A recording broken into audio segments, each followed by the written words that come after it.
So I've been wanting to start following soccer for a while now, but as an American, I always found it complicated. Not like how they play. Most 3-year-olds can kind of understand more or less how it works. I just mean how everything kind of works in Europe. I would follow the World Cup, and I'd root for the United States if they made it. And then I'd root for Iceland because clearly they've all been practicing that clapping and they're really good at it.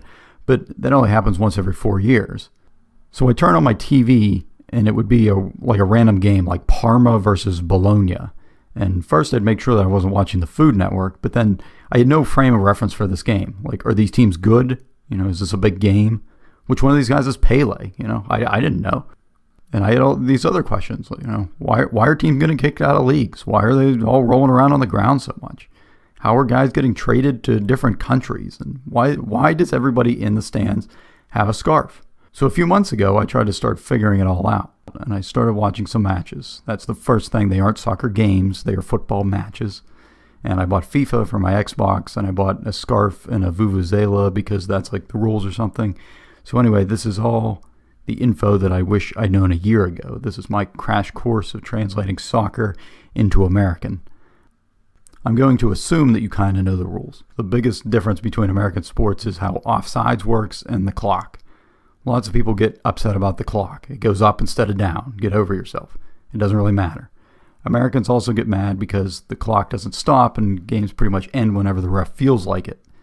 And you actually adjust to this pretty quickly. The game's an hour and a half long. You'll have your chances to score. And if you can't score, then it's not the clock's fault.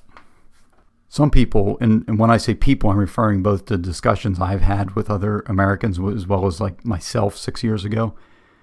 So people think soccer is too slow. And when Americans look at a soccer field, something in our minds, we think that it's like playing hockey or playing basketball just on a big grass field. And in those sports, guys like go full tilt a lot, like most of the game. So when two players are just standing there passing the ball back and forth, we wonder, like, why aren't they trying to move forward? Just go. And on the other side, we expect the defenders to be attacking the guy with the ball rather than just standing 5 feet back and letting him do what he's doing.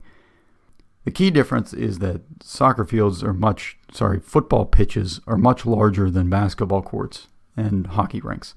And if you tried a full court press for the whole soccer game, you would be exhausted and you would probably lose. See, the pace of a soccer game is actually much closer to baseball. Most of the game is going to consist of guys just slowly passing the ball around, real peaceful, and then it's going to be all of a sudden followed by these short bursts of extremely fast action. Basketball players, it's estimated, run an average of 2.5 miles during a game. Soccer players can run 7, if not 10 miles during one game. And remember, you only have 3 subs games, so most of these players will be playing the whole game. One thing Americans will appreciate is that other than halftime, there are no commercials. So it's like the anti-NFL, which is great. It also means that no matter where the ball is, both teams are always potentially about 30 seconds away from scoring, which creates this kind of constant tension. It also creates a scenario where you can't ever really run to the bathroom or get a drink. Soccer players seem to have a reputation for being lazy in the U.S. because they don't always pop right back up after going to ground and get right back into play. Certainly some players do embellish things and some go over the top, but I don't really think that on the whole it's quite the issue that people make it out to be. So they get made fun of in Europe too. So here's a fun experiment to try the next time you have a few minutes. Go to like a local field and then quickly jog laps around that field for like 10 minutes. And then suddenly sprint down the middle of the field as fast as you can. And when you're halfway up the field, while you're still sprinting, have one of your friends just shove you over onto the ground. And if you can pop right back up and keep sprinting, then you can keep complaining about those guys. A lot of the time, they're just taking a little rest. And everyone will either just keep playing around them, or both teams will be a little tired, so who cares? It's not a Matthew Riley novel out there. The other reason for guys slowly passing the ball around is that one of the strategies currently employed by most teams is to maintain possession as much as possible. Obviously, this is no different in American football or why Russia is really good at hockey. The other team can't score when you have the ball. So teams will just pass the ball back and forth and even pass it back to their own goalie because it's better to go backwards with the ball than to maybe make a risky pass and let the other team have the ball. On occasion, you'll see a team make like 50 passes without the other team touching the ball, which can take a really long time, but then they'll go down and they'll score, and that's like as good as it gets. It's all about waiting for the precise moment for things to align and then all going together at the right moment. In terms of like positioning and formations, you'll usually have 3 or 4 numbers, like 4-4-2 or 4-3-3 or 4-2-3-1. These numbers will always add up to 10, and then the goalie is just assumed. Different positions include the center backs, who just stay as defenders, and then the full backs are both the left and the right back, who will defend, but then they'll also usually join the attack as well. And then we have midfielders, like a center midfielder, who can go both ways, a center attacking midfielder or a center defending midfielder. And then up front, we have like a left wing and a right wing, sometimes a center forward, and a striker up front it's his job to just score goals. One thing I'll mention that makes it easy to kind of get into soccer is that you can legally watch some old matches on YouTube. This is unlike American sports. Like, why isn't there a website that I can go to watch any game, like an iTunes for sports? So like I can pay $2 to watch any game in history. Like, all these games are on tape somewhere. They exist. But I can't watch a game in the 1986 World Series unless an international pandemic shuts down the world and there's no sports. And they just happen to put it on NBC or something. Like, come on. So anyway, so keeping the ball and attacking is referred to as positive football. You're always trying to move forward. This is what most teams do. This is what people like to watch a little more. It's kind of exciting. It's more exciting to watch that way. But of course, there's always a yin to the yang. So the yin is this guy named Jose Mourinho. And he basically says, I don't want the ball. I'm going to stand back with my players in front of my goal, and you're not going to score. And then every once in a while, when you're falling asleep and all your players are up in my zone, we're going to steal the ball and we're going to run down and score. Which sounds a little bit risky, except that it actually does work if you do it well. Jose's considered one of the best managers there is, and he has the trophies to back it up. He's won plenty of big tournaments with teams that I'm told if you tried to have that team keep the ball the whole time, like most coaches would, they would have been destroyed. They were too old and they just would have got worn out and wiped out. But by playing this negative defensive strategy, they were able to win. And despite this, teams that employ this strategy seem to get a bad rap for playing negative as opposed to positive football, because keeping the ball seems to be the in thing right now.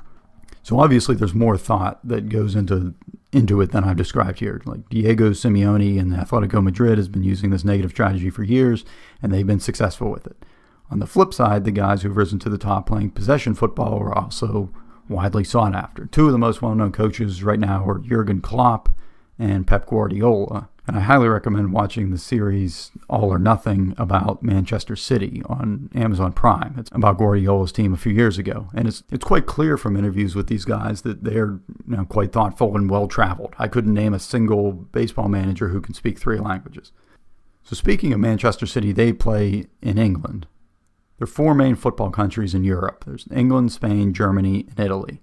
England has the Premier League, Spain has La Liga, Germany has the Bundesliga, and Italy has Serie A.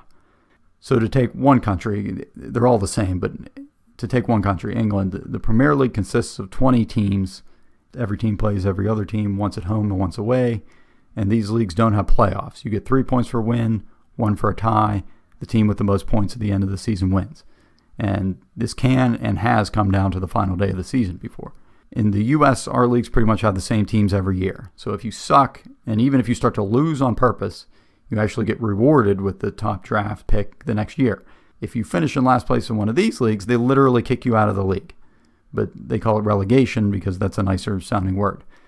Before we keep going, here's a quick aside on the MLS. Major League Soccer is the top league in the United States. It's different in many ways than the European leagues. There's no relegation, so the teams do stay the same from year to year, and there is a salary cap. Talent-wise, I guess globally speaking, it seems to be an okay league, but certainly not on par with any of the European leagues. So under the Premier League, which is at the top, under them is a league called the English Football League Championship. The 3 teams who finish at the bottom of the Premier League are relegated to the Championship for the next season and replaced by 3 teams from the Championship. The bottom 3 teams in the Championship are relegated to League 1. The bottom 3 in League 1 are relegated to League 2, whose losers go to the National League, whose losers are... nobody really cares about them except their moms at this part, but you get the idea. Unless you really get into soccer, you'll never hear about anything below the Premier League again. But just so you're aware of what's happening down there. This system does a few things. First off, just because you're near the bottom of the standings, your games can still be extremely important. They still count because you're not trying to win the league anymore, but now you're trying to literally stay in the league. And the higher the league you're in, the higher the check you get from TV contracts. So it's kind of a big deal. It also creates this kind of theoretical meritocracy where you could start a team with a bunch of guys anywhere in the country, get into a kind of a tiny league, and then ultimately work your way up to the Premier League. In reality, that'd be like trying to take a single-A baseball team and work your way up to the majors, while the other better teams with bigger pocketbooks are trying to buy all your best players the whole way. But for the teams at the top, just winning the Premier League sounds pretty easy. You're playing maybe one game a week. But that's the catch. There's other things going on here. So there's also the Carabao Cup, which is a tournament open to the top 4 leagues in England. And then there's the FA Cup, which has been going on since like forever, that it's literally open to every team in England. So over 700 teams entered this one tournament last year. Like, imagine if every major and minor league baseball team had one giant tournament. So could any team win? Yes, they could. Will the small teams upset the bigger teams? At some point, maybe a few will. But is it likely that a non-Premier League team is going to win? No, probably not. So more fun to think about in theory than practically, I guess. The final tournament is the big one. Like, what if we could find the best team in Europe? And I don't mean like each country gets a team. That's the European Championship that happens every 4 years. This, I'm talking about the league clubs. So the best teams from all over Europe, from 55 different countries, battle it out each year. This is the UEFA Champions League. So as a side note on these acronyms here, FIFA is the organization that runs like big international tournaments like the World Cup, and they help to coordinate things across different regions. If you're an American, you probably heard of FIFA because somebody on SportsCenter mentioned somebody that was involved with some kind of corruption investigation or something. Anyway, within FIFA, the world is divided into 6 different regions. UEFA is Europe. That's where like the best players go. CONCACAF, you may have heard of because that's what the U.S. is in, the Confederation of North, Central American, and Caribbean Association Football, which is short and sweet. And then there's like the rest of the world. And each one of these groups has tournaments with national teams and their league clubs, like the CONCACAF Champions League and the UEFA Champions League. And these are called like the Champions League, but really it's just a tournament. So the UEFA Champions League is played in conjunction with the UEFA Europa League, which is kind of like the NCAA and NIT basketball tournaments, but with a bit of a twist. They play the qualifying rounds for the Champions League first. So if you get knocked out of the big boy tournament, but you finish high enough, you can just move down into the Europa League and try to win that. And I won't get into the qualifying, but typically you're going to have teams that you may have heard of as an American, like Manchester City, Liverpool, Manchester United, Tottenham Hotspur. From Spain, they'd probably be Barcelona and Atletico Madrid and Real Madrid. Serie A from Italy, we'll have Juventus and Inter and Roma and Atalanta. Germany is pretty much dominated by Borussia Dortmund and Bayern Munich. And then there's other popular teams like Paris Saint-Germain from France and Lyon from France and Ajax from the Netherlands. And then you throw in a few Russian teams and you're ready to party. So back to the Premier League. You remember how your team's playing that kind of standard 38-game schedule. So now, also at the same time, you're competing in the Premier League, the Carabao Cup, the FA Cup, and the Champions League. And there's like a bunch of other small one-off games happening too. So even if you have the best team, you're still probably not going to win all these tournaments just because of the wear and tear.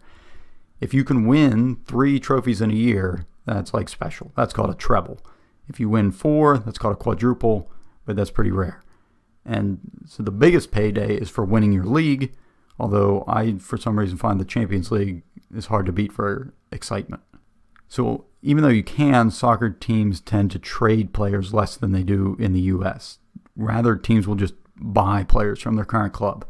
So a contract is going to include your salary, obviously, but also something called a release clause, which is a fee that would go to the current club for that player.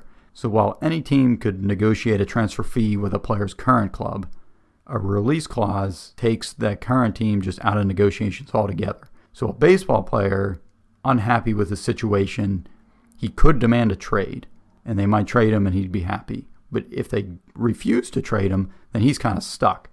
whereas a soccer player could just find another team willing to pay that release clause. And once a team agrees to pay the clause, then they can just negotiate directly with that player. Obviously, the better player, the higher the fee is going to be, so the current club can go out and find a reasonable replacement. Another big difference is that while most sports in the U.S. have a trade deadline, and that's followed by a few weeks afterward where players cannot move to another team, soccer's kind of the opposite. So most of the time, you cannot move to another team. There are 2 periods a year called transfer windows that you can move during. So usually before and then halfway through the season. And you can sign a new contract for another team whenever, but you can't actually start playing for them until that next transfer window.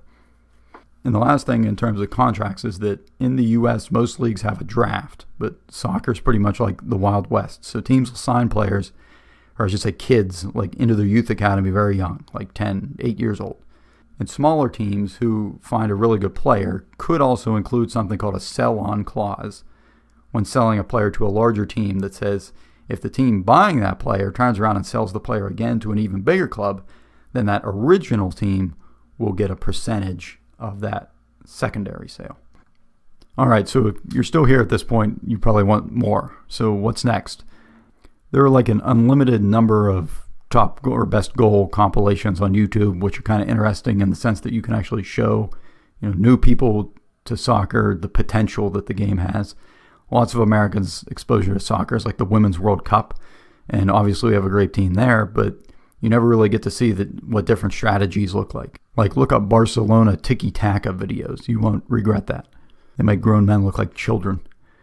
As I mentioned, the All or Nothing series on Man City is great if you have Amazon Prime. And obviously just watching games is good. FIFA TV has a YouTube channel that has lots of international matches. Or just look on YouTube for full football matches. You're smart, you'll find them. UEFA TV has old Champions League matches. I think you might have to register, but it's free. You'll probably want to follow BR's football channel on YouTube. They have a lot of good stuff, including this very funny series called The Champions, which I'd probably wait a little bit until you learn a little more about the top players before watching that. One place I always turn to when trying to learn a new sport is video games. So FIFA would probably help. Although the big caveat there is that it has horrible reviews.